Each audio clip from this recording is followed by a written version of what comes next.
Guys, my fishing instruction videos are designed for people who want to catch more fish, plain and simple. They're designed for people who see their fishing as a growth process, and they're always looking for information to keep that curve steep. The topic today is very boring, but it's a fundamental that must be mastered. Guys, you have to know how to use your spinning reel. As a fishing guide, I fish with a lot of people. It amazes me how many people have fished their entire lives but do not know how to use the spinning reel properly. Don't be one of those guys that keeps making the same mistakes that are keeping them out of the strike zone and keeping them from catching more fish. So here's what I see what's happening, and here's what you need to do. Guys, we're going to begin and end this video with a little demonstration. I'm going to take the line up to the top and let it rest on my finger and open the bail arm.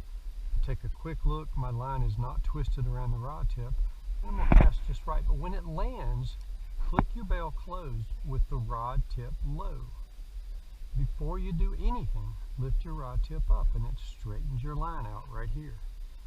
The rod tip is low. A lot of people crank that loop in there, but when you lift up, that loop disappears and you've got a good starting place to start your retrieve. So here's our 90-degree of line coming from the reel up to the bail arm roller and making a 90-degree angle toward the rod tip. Guys, as you cast, before you cast, make sure you reel. I put a little piece of tape on the line to show the arc.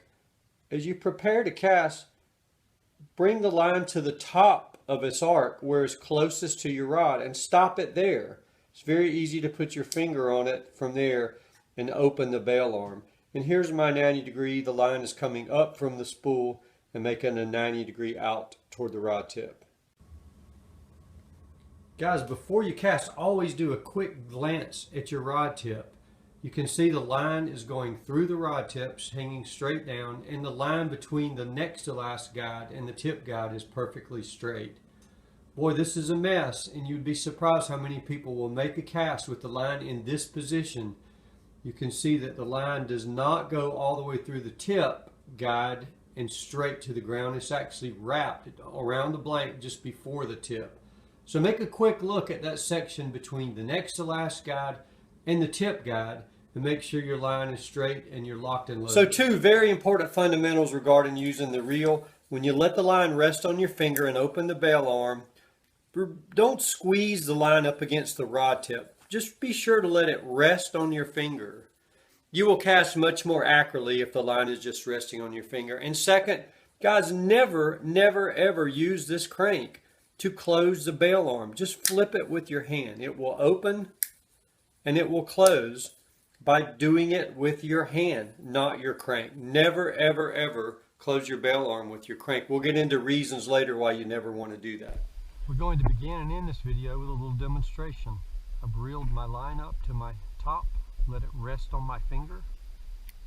I'll take a quick look to make sure my line is not wrapped and I'm going to cast. Notice when my lure lands and hits the water, that's when I'm going to close the bail arm. I'm also going to leave the rod tip down when it lands so that I can pull any slack out by lifting. So I'm ready to cast, click, close, lift up in the air a bit, and it made the line perfectly tight in here. So I know without a doubt when I reel there's no loops, none of this stuff is going in my spool.